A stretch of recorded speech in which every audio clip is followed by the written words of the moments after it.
الحمد لله نحمده ونستعينه ونستغفره ونؤمن به ونتوكل عليه ونعوذ بالله من شرور أنفسنا ومن سيئات أعمالنا من يهده الله فلا مضل له ومن يضلله فلا هادي له وأشهد أن لا إله إلا الله وحده لا شريك له وأشهد أن محمدا عبده ورسوله أرسله إلى كافة الناس بشيرا ونذيرا وداعيا إلى الله بإذنه وسراجا منيرا صلى الله عليه وعلى آله وصحبه وسلم تسليما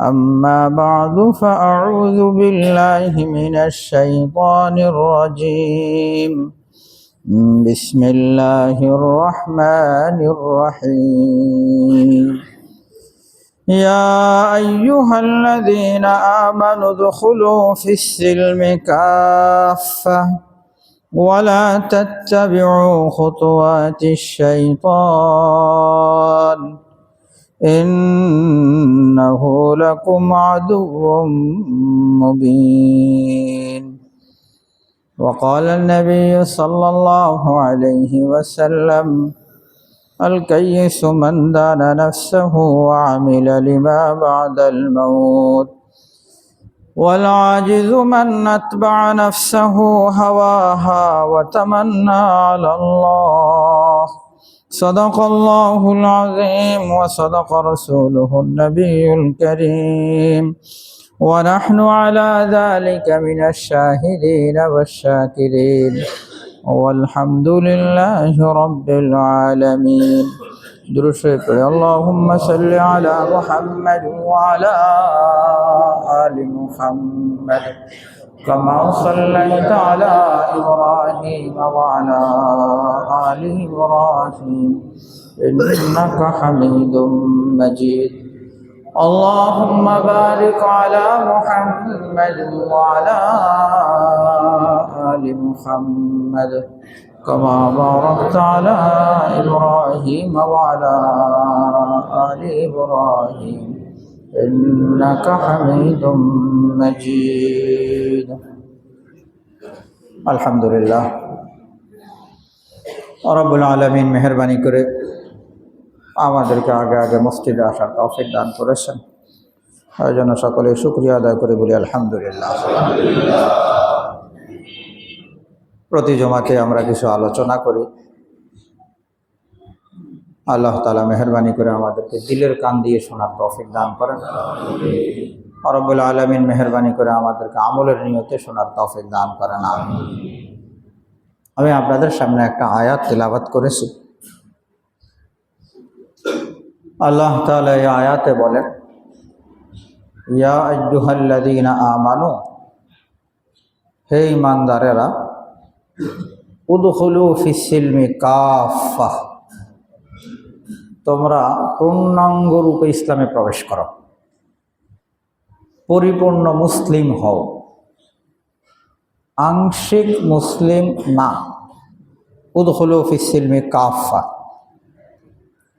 ওয়ালা তাত্তাবিউ খুতুওয়াতিশ শাইতান, শয়তানের পদাঙ্ক অনুসরণ করো না। এর অর্থ হলো, যদি কেউ পূর্ণাঙ্গ ইসলামে প্রবেশ না করে আংশিক ইসলাম মানলো, আংশিক মানলো না, তাহলে এটা নবীজির অনুসরণ, আল্লাহ তাআলার ফরমাবরদারি হলো না, এটা শয়তানের পদাঙ্ক অনুসরণ করা হলো। এজন্য প্রথম অংশে রব্বুল আলামিন বলেন যে পূর্ণাঙ্গ রূপে মুসলমান হয়ে যাও, ইসলামের মধ্যে পরিপূর্ণ রূপে প্রবেশ করো। আর দ্বিতীয় অংশে আল্লাহ তাআলা বলছেন শয়তানের পদাঙ্ক অনুসরণ করো না।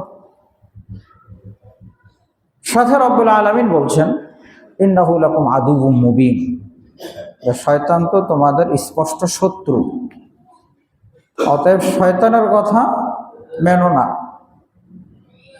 আল্লাহর কথা মানো, নবীর কথা মানো। অন্য আয়াত রব্বুল আলামিন বলেন, ইন্নাশ শাইতানা লাকুম আদুউন ফাত্তাখিযুহু আদুওয়া, শয়তান তো তোমাদের শত্রু, তাকে শত্রুই মনে করো। ইন্নামা ইয়াদউ হিজবাহু লিয়াকুনু মিন আসহাবিস সাঈর, যে শয়তান চায় সে তোমাদেরকে জাহান্নামী বানাইতে, আসহাবুস সাঈর বানাইতে। আল্লাহ তাআলা আমাদের সকলকে পরিপূর্ণ দ্বীনদার হওয়ার তৌফিক দান করেন। আমিন।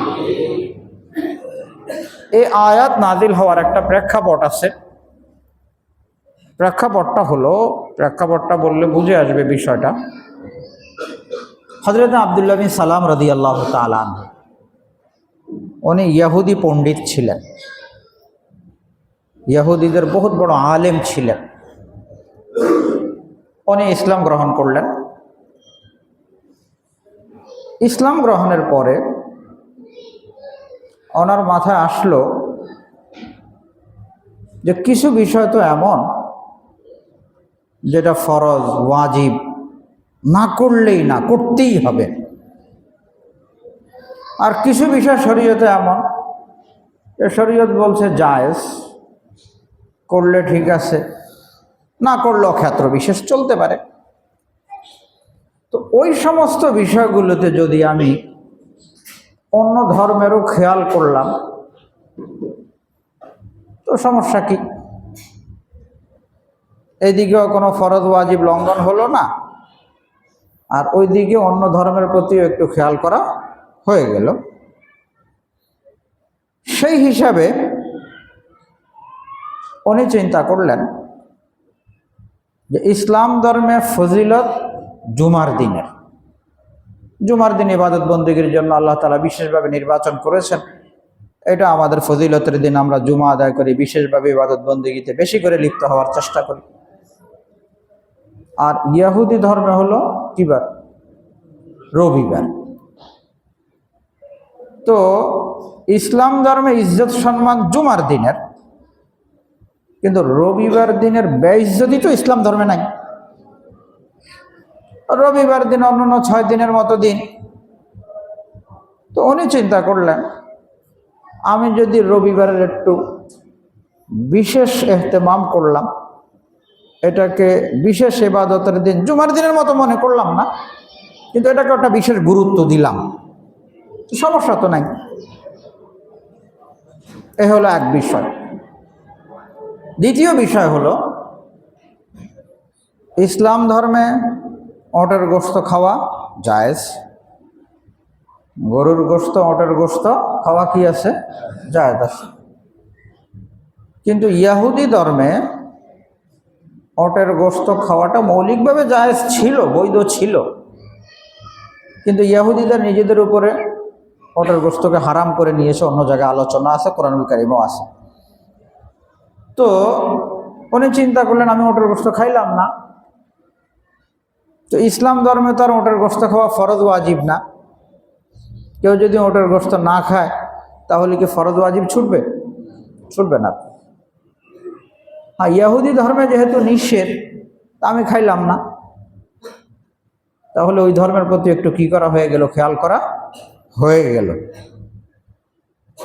এই চিন্তা ওনার মাথায় আসছে এবং উনি চিন্তা করছেন যে এভাবে যদি আমি চলি, বিষয়টা বুঝতে হবে। আমাদের অনেকের মাথায় কিন্তু এরকম থাকে, ভাই সব ধর্মেই তো কিছু না কিছু কি আছে, ভালো আছে, সকলের প্রতি খেয়াল করা দরকার। এগুলো একটা স্বাভাবিক কথা মানুষে বলে, কখনো অজ্ঞাতসারে, কখনো শয়তানের প্রবঞ্চনায় বলে। খুব ভালো করে খেয়াল করা দরকার। আমাদের দুনিয়াদারি দিনদারির জন্য যদি ভালো কিছু থাকে, অবশ্যই সেটা কোথায় আছে? আমাদের ইসলাম ধর্মে আছে, আমাদের শরীয়তের মধ্যে আছে, আমাদের ইসলামের মধ্যে আছে। কোনো কল্যাণ, কোনো ভালাইয়ের জন্য অন্য ধর্মের দ্বারস্থ হওয়া লাগবে না। এমনটা ঘটতে পারে যে আমি হয়তো দেখলাম যে অন্যদের কাছে কি আছে, এটা একটা ভালো দিক, একটা ভালো জিনিস আছে, তো সেখান থেকে নেওয়ার চিন্তা করলাম, কিন্তু ওই ভালোটা যে আগের থেকে আমার ঘরেই আছে সেটার খবর নেই। এটা হইতে পারে। যদি অন্য কোথাও ভালো কোনো জিনিস দেখেন, বাস্তবে যদি সেটা ভালো হয়, তাহলে অবশ্যই সেটা কোথায় আছে? ইসলামে আছে। কেউ জানে না, তো না জানার কারণে সেখান থেকে ধার করার চেষ্টা করতে, অথচ নিজের ঘরের জিনিস হয়তোবা দেখা যাবে তারা নিয়েছেই এখান থেকে। তো এটা তো একটা মূর্খতা হলো। বা নিজের জিনিস আরেকজন থেকে ধার নিচ্ছি এবং তাদেরকে সাধুবাদ জানিয়ে, অথচ জিনিসটা আমাদের নিজেদের। এ তো এক বিষয়। আবার কখনো এমন হতে পারে যে আপনি আর আমি সেটা ভালো মনে করছি, কিন্তু আসলে সেটা ভালো না, সেটা ভালো নামের মরিচিকা, ভিতরে সমস্যা আছে, কিন্তু আমি ওই ভিতরগত সমস্যাটা বুঝতে পারি না, এমনটা ঘটতে পারে। এই জন্য যদি কোনো ভালাই থাকে, আমাদের দুনিয়ার হোক আর আখেরাতের হোক, দিনদারি আর দুনিয়াদারি যে কোনো জায়গার হোক, অবশ্যই সেটা মুহাম্মদুর রাসূলুল্লাহ সাল্লাল্লাহু আলাইহি ওয়াসাল্লামের শরীয়তে আছে। ভিন্ন কোনো জায়গা থেকে কোনো জিনিস নিতে হবে না। এটা আমাদের ঈমান, এটা আমাদের আকীদা, এটা আমাদের বিশ্বাস। ওয়ামান ইয়াবতাগি গায়রাল ইসলামি দীনান ফালান ইউকবালা মিনহু। আল্লাহ তাআলা বলেন, ইন্নাদ দীনা ইনদাল্লাহিল ইসলাম। আল্লাহ তাআলার কাছে যদি পছন্দনীয় কোনো জিনিস থাকে, কোনো দিনদারি থাকে, কোনো জিনিস থাকে, তাহলে সেটা কি? একমাত্র ইসলাম। ইন্নাদ দীনা ইনদাল্লাহিল ইসলাম। ওয়ামান ইয়াবতাগি গায়রাল ইসলামি দীনান ফালান ইউকবালা মিনহু। কোনো ব্যক্তি যদি ইসলাম ছাড়া অন্য কোনো জিনিস তালাশ করতে চায়, কোনো তন্ত্র মন্ত্র, ফালান ইউকবালা মিনহু, সেটা গ্রহণযোগ্য না। রব্বুল আলামিন স্পষ্ট ঘোষণা করছেন। অতএব অন্য কোনো দিকে কি করা যাবে না? যাওয়া যাবে না। কোনো ব্যক্তি যদি অন্য কোনো দিকে যায়, যাওয়ার দুইটা লাইন, হয়তো সেটাকে ভালো মনে করে যাওয়া, বা এটা ভালো এটা মন্দ, তাহলে তো ইমান নিয়ে টানটানি শুরু হবে। আমার এখানে যা আছে এটা ভালো না, অন্যটা ভালো, তো সেটা নিতে যাব, এই ধরনের চেতনা আসলে তো ইমান শেষ হয়ে যাবে, ইমানই সমস্যা হবে। আর আরেকটা হলো যেন বুঝি আমার কাছে যা আছে, ইসলাম ধর্মে যা আছে সেটাই ভালো, কিন্তু শয়তানের প্রবঞ্চনায় পড়ে বা বিভিন্ন কারণে সেখানে চলে গেছি, আল্লাহ মাফ করে দেন, তাহলে ফাসেক হয়। কথা বুঝতে পারছেন? একটা হলো সেটাকে চমৎকার, সেটাকে ভালো মনে করে সেটাকে লুফে নিতে যাওয়া, তাহলে ইসলাম শেষ হয়ে যাবে। আর আরেকটা হলো বুঝতেছি আমারটাই ভালো, কিন্তু বিভিন্ন কারণে শয়তানি ওয়াসওয়াসায় অন্যদিকে চলে গেছি, তাহলে সেটাকে বলা হয় ফাসেক হওয়া, ফিস্ক বলা হয়। আল্লাহ তাআলা আমাদের সকলকে বুঝার তৌফিক দান করেন, আমিন। তো হযরত আব্দুল্লাহ বিন সালাম রাদিয়াল্লাহু তাআলা আনহু ভাবলেন যে সেগুলি নেই, সমস্যা তো নাই। আল্লাহ তাআলা পবিত্র কোরআনুল কারীমের আয়াত নাযিল করেছেন, ইয়া আইয়ুহাল্লাযীনা আমানু দুখুলু ফিস-সিলমি কাফা। ঈমানদাররা এগুলো চলবে না, পূর্ণাঙ্গ রূপে ইসলামে প্রবেশ করতে হবে। আংশিক ইসলাম গ্রহণযোগ্য না। চিন্তা চেতনার দিক থেকে যত দিক আছে সব দিক থেকে পূর্ণাঙ্গ ইসলাম চাই। রব্বুল আলামিন ঘোষণা করছেন, ইয়া আইয়ুহাল্লাযীনা আমানু উদখুলু, ঢুকো, প্রবেশ করো, আসো, ফিস-সিলমি কাফা। আংশিক কিনা আল্লাহ পাকের কাছে কিনা গ্রহণযোগ্য না। আংশিকের পিছনে চললে কি হবে? ওয়ালা তাত্তাবিউ খুতুওয়াতিশ শাইতান, শয়তানের পদাঙ্ক অনুসরণ করা হবে। ইন্নাহু লাকুম আদুউম মুবিন। সূরা বাকারাতে আল্লাহ তাআলা বলেন আরেক জায়গায়, আফাতুমিনুনা বিবাদিল কিতাব ওয়া তাকফুরুনা বিবাদ, যে তোমরা কি এই কিতাবুল্লাহ কোরআনুল কারীমের কিছুর প্রতি ঈমান আনছো, কিছুকে বিশ্বাস করছো, ওয়া তাকফুরুনা বিবাদ, আর কিছুকে অবিশ্বাস করছো।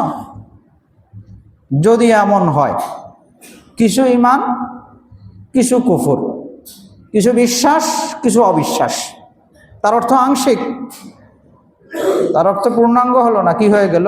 আংশিক হয়ে গেল। রব্বুল আলামিন বলেন, ফামা জাযাউ মান ইয়াফআলু যালিকা ইল্লা খিজয়ুন ফিল হায়াতিদ দুনিয়া। ওয়া ইয়াউমাল কিয়ামাতি ইউরাদ্দুনা ইলা আশাদ্দিল আযাব। যদি কারো এরকম হয়, তোমাদের যদি এরকম হয় যে আংশিক ঈমান আংশিক কুফর, তাহলে এর শাস্তি হলো ফামা জাযাউ মান ইয়াফআলু যালিকা ইল্লা খিজয়ুন ফিল হায়াতিদ দুনিয়া, দুনিয়ার জীবনে লাঞ্ছনা। যদি আংশিক হয় তাহলে দুনিয়ার জীবনে আসবে লাঞ্ছনা। আর ওয়া ইয়াউমাল কিয়ামাতি ইউরাদ্দুনা ইলা আশাদ্দিল আযাব, আর কিয়ামত দিবসে রয়ে গেছে কঠিন শাস্তি। নাউযুবিল্লাহি মিন যালিক। রব্বুল আলামিন আমাদেরকে বুঝার তৌফিক দান করেন। একজন ঈমানদার, দিনদার, ঈমানদার, সে সব বিষয় দুনিয়াকে কেন্দ্র করে চিন্তা করবে না, সে তো আখিরাতকে কেন্দ্র করে চিন্তা করবে। সে বলবে রব্বানা আতিনা ফিদ দুনিয়া হাসানা ওয়া ফিল আখিরাতি হাসানা। আল্লাহ দুনিয়ারও ভালো চাই, আখিরাতেরও কি চাই? ভালো চাই। এমনটা হবে না যে সে শুধু দুনিয়াবী দৃষ্টিকোণ থেকে চিন্তা করে যে দুনিয়াবী দৃষ্টিকোণ থেকে আমার এটা ভালো চাই, বাস আখিরাতে কি হলো না হলো সেটা আমার দেখার বিষয় না। নাউযুবিল্লাহি মিন যালিক। এটা হবে না। রব্বুল আলামিন সেটাও বলে দিয়েছেন, ফামিনান নাসি মান ইয়াকুলু রব্বানা আতিনা ফিদ দুনিয়া ওয়া মা লাহু ফিল আখিরাতি মিন খালাক।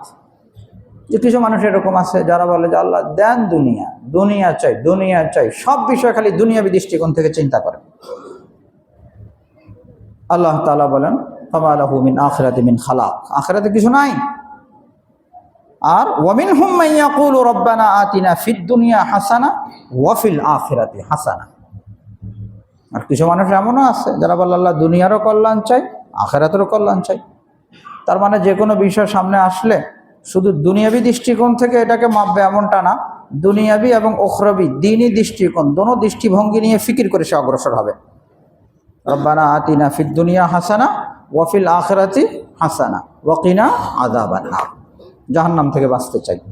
এমন হবে না যে দুনিয়ার বাস কিছু টাকা পয়সা, কিছু কি বিষয় একটুকে সামনে রেখে উনি বাস আখিরাতের ফিকির করলো না। এমনটা দিনদার ঈমানদারের হবে না, পূর্ণাঙ্গ মুসলমানের এমনটা হবে না, এমনটা করতে পারবে না। সে নিরেট দুনিয়াবী চিন্তা দৃষ্টিকোণ থেকে সব জিনিস বিবেচনা করা, এটা ঈমানদার করতে পারবে না। ঈমানদার তো নিজের আখিরাতকে সামনে রেখে কি করবে? ফিকির করবে আমার আখিরাতের জন্য কোনটা কল্যাণকর। একটা বিষয়টা একটু ভালো করে বুঝবেন। এই যে গণতন্ত্র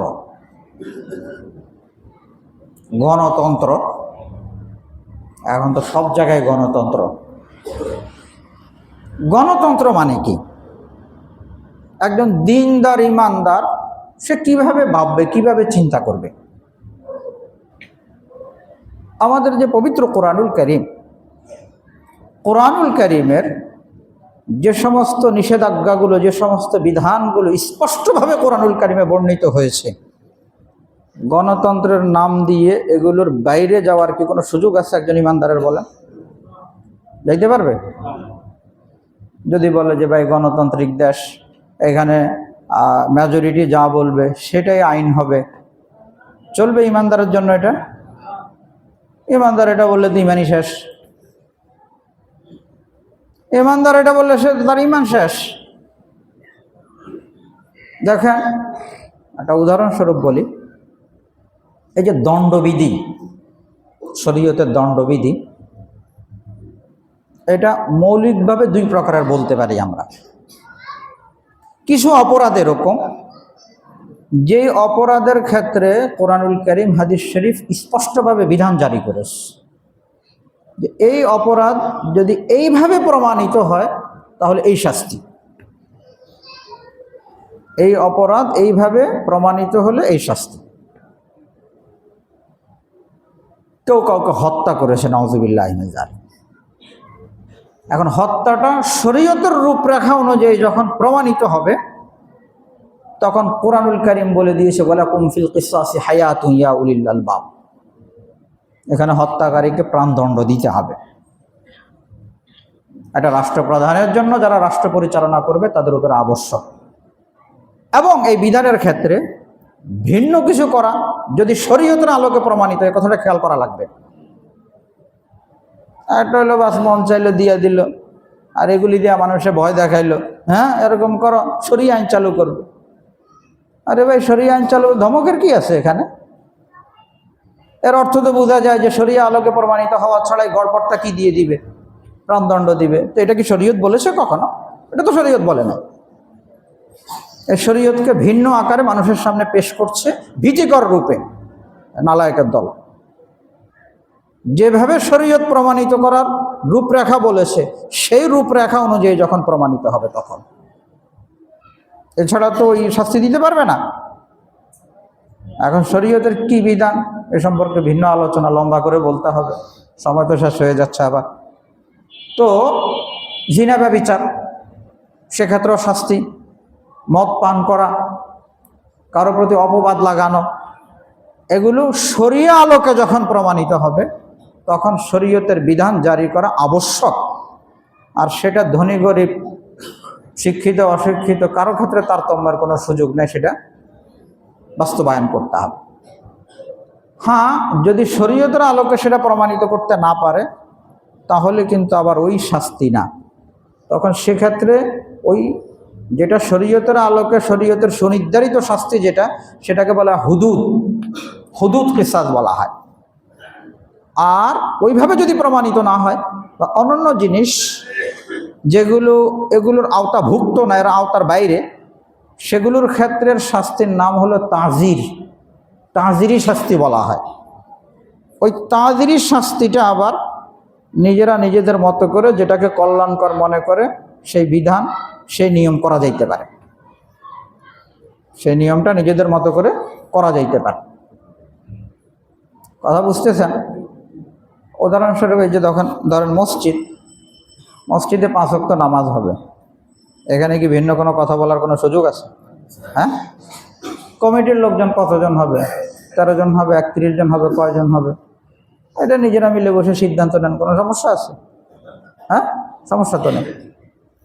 তো শরীয়ত যেগুলো নির্ধারণ করে দিয়েছে, এখানে কারো দ্বিতীয় কোনো কথা বলার কি নাই, সুযোগ নাই। কিছু বিষয় শরীয়ত ছেড়ে দিয়েছে, যেটা তোমরা তোমাদের মতো করে কি করতে পারো, চিন্তা ভাবনা করে যেটাকে ভালো মনে করো করতে পারো। বিষয়গুলো বুঝতে হবে।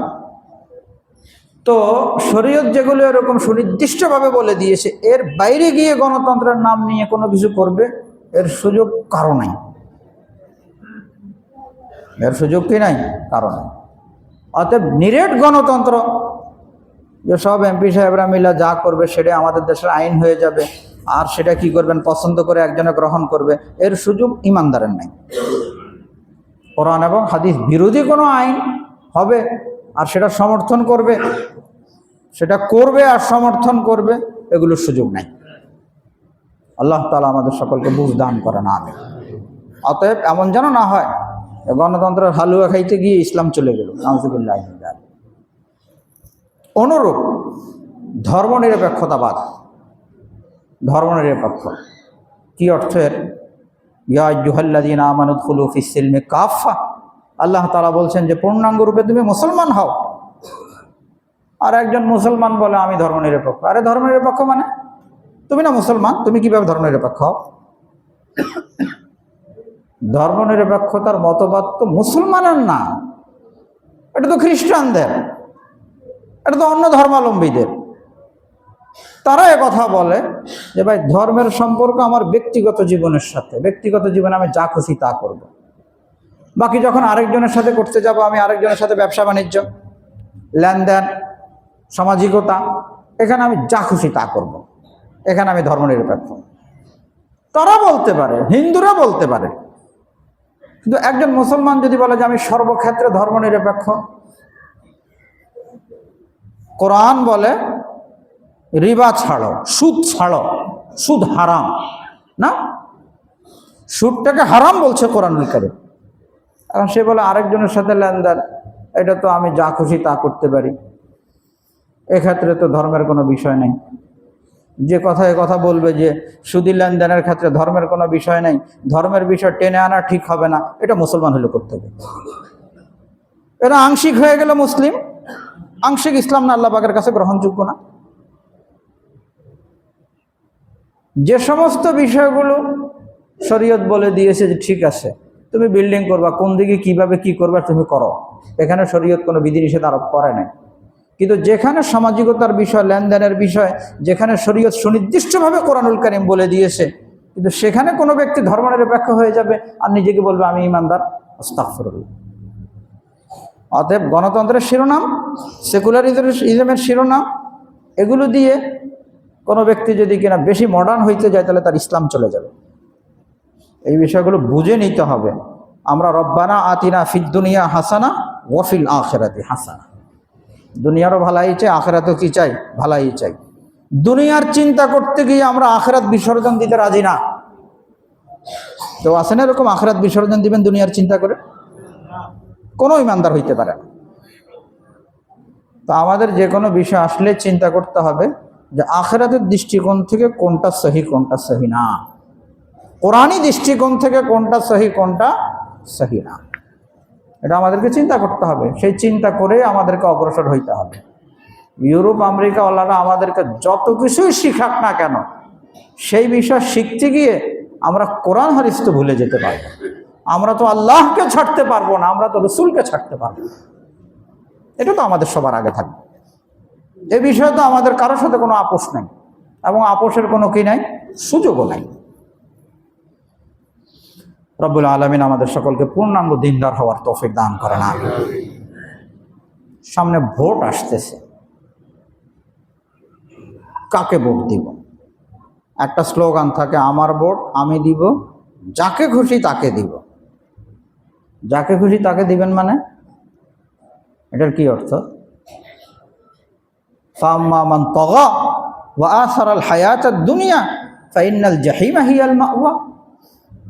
ফাম্মা মান তাগা, যে যার মন চায়, যা মন চায় তাই করে, দুনিয়ারও অগ্রাধিকার দেয়।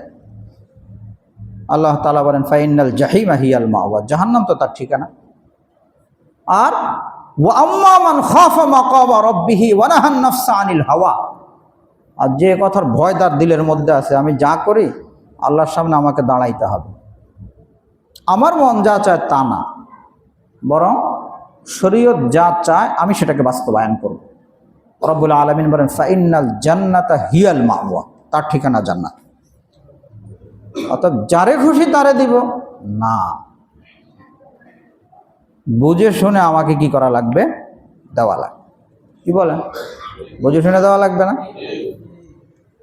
এখন আসি, তিন ধরনের জিনিস আল্লাহ তাআলা পয়দা করেছেন।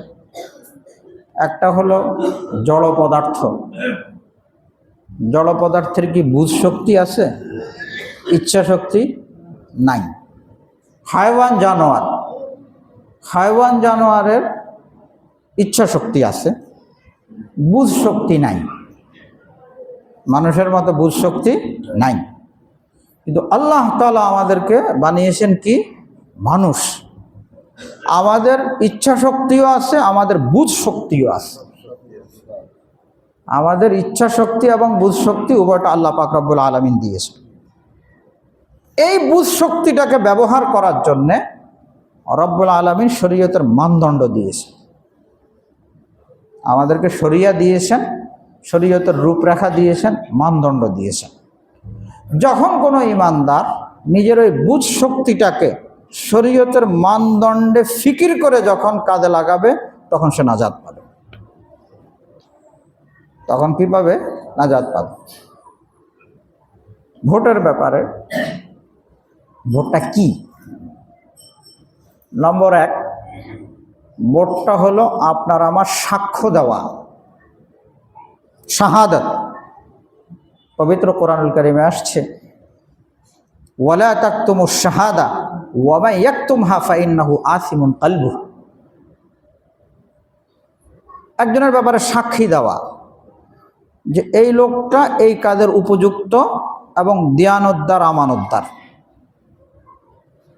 সে যদি এই কাজে নির্বাচিত হয় তাহলে সে দক্ষতার সাথে, দিয়ানতদারি, আমানতদারির সাথে এই কাজটা পুরা করতে পারবে, আমি এটা সাক্ষী দিচ্ছি।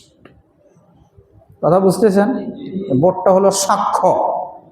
নবীজি সাল্লাল্লাহু আলাইহি সাল্লাম একবার বলতেছিলেন যে একেবারে আকবরুল কাবায়ের, সবচেয়ে বড় কবিরা গুনাহ কি? তখন নবীজি প্রথমে বলেন আল ইশরাকু বিল্লাহ, আল্লাহর সাথে শিরিক করা সবচেয়ে বড় গুনাহ। 2 নম্বরে বললেন উকুকুল ওয়ালিদাইন, মা বাবার অবাধ্য হওয়া।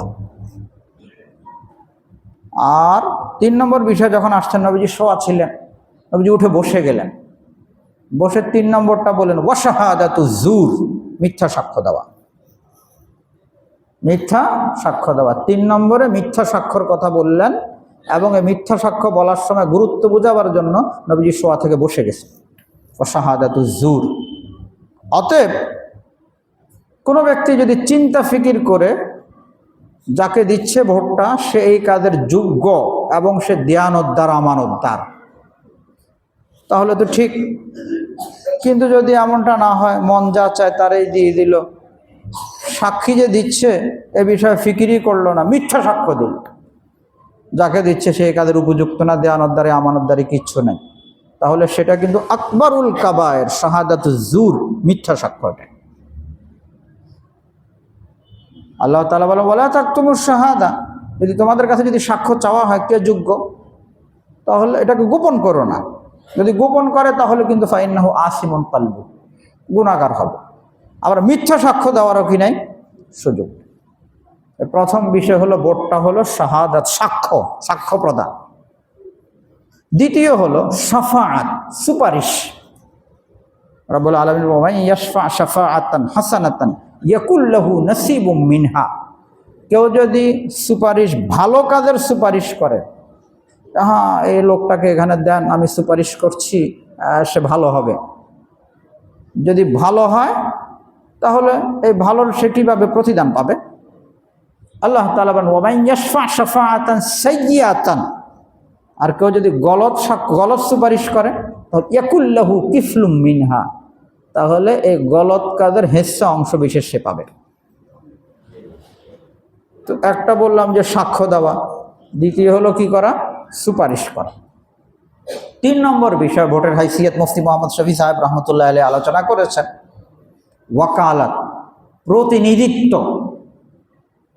ভোট দিয়ে যাকে নির্বাচিত করছি তাকে আমাদের কি বানাচ্ছি? প্রতিনিধি বানাচ্ছি। এটা তো সকলেই বুঝে, প্রতিনিধিত্বের নির্বাচন। তো যাকে প্রতিনিধি বানানো হলো, যদি কিনা গলত লোককে প্রতিনিধি বানায় কেউ, তো কি বলেন, কারো প্রতিনিধি গলত করতে থাকলে সেটা কি মক্কেলের দিকে ফিরবে না? হ্যাঁ, দায়ভার কি মক্কেলে নেওয়া লাগবে না? যে প্রতিনিধি বানাইলো, ভালো করলে তার প্রতিনিধি ভালো করছে, আসবে তার দিকে সওয়াব আসবে। আর গলত করলেও কি আসবে? গলতের প্রতিনিধিত্ব এখানেও আসবে। তার অর্থ ভোটটাকে কেউ যদি নিরেট দুনিয়াবি জিনিস মনে করে তাহলে গলতে আসে সে। ভোটটা নিরেট দুনিয়াবি জিনিস না যে যা খুশি তা করব, বরং এটা সাক্ষ্য প্রদান, এটা সুপারিশ করা, এটা প্রতিনিধি বানানো।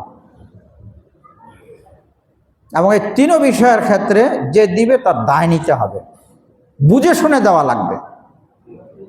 কথা বুঝতেছেন? বুঝে শুনে দেওয়া লাগবে, কারণ এটা তো আমার আখিরাত, শুধু দুনিয়া না। যারে খুশি তারে দিব মানে আমাকে তো বিবেচনা করতে হবে যে আমি কাকে সাক্ষী দিচ্ছি, কাকে আমি প্রতিনিধি বানাচ্ছি, কার ক্ষেত্রে আমি সুপারিশ করছি, এ বিষয়গুলো তো ভাবতে হবে। এখন শেষ কথা আসে, তাইলে কাকে দিব? ওই যে বললাম আল্লাহ তাআলা আমাদেরকে কি দিয়েছেন? বুঝ শক্তি দিয়েছেন না? রব্বুল আলামিন আমাদেরকে কি দিয়েছেন? বুঝ শক্তি। ইচ্ছা শক্তিও আছে, সাথে বুঝ শক্তিও আছে। প্রত্যেকে তার বুঝ শক্তি হিসাবে আল্লাহ পাকের কাছে জবাবদিহি করবে। নিজের চিন্তা ভাবনা, বুঝ শক্তি ব্যবহার করে ভোট অধিকার প্রয়োগ করা লাগবে। মন যা চায় তা করার কি নাই? সুযোগ নেই। প্রত্যেকের সেভাবে ভাববেন, চিন্তা করবেন, ভোট দিবেন, ইনশাআল্লাহ আখিরাতে আমরা পার পেয়ে যাব। আর বুঝলাম না, চিন্তা করলাম না, যা খুশি তা করে দিলাম, অপাত্রে ভোট দিলাম, আমানতের খেয়ানত করলাম, তাহলে তো আল্লাহ পাকের কাছে কি করা লাগবে? জবাবদিহি করা লাগবে। অতএব একজন দিনদার মানুষ সে ভোটের ক্ষেত্রেও চিন্তা করে যে আমার দিনী দৃষ্টিকোণ থেকে আমার ভাবনাটা কি হওয়া দরকার, আমার চিন্তাটা কি হওয়া দরকার, আমার কি করা দরকার।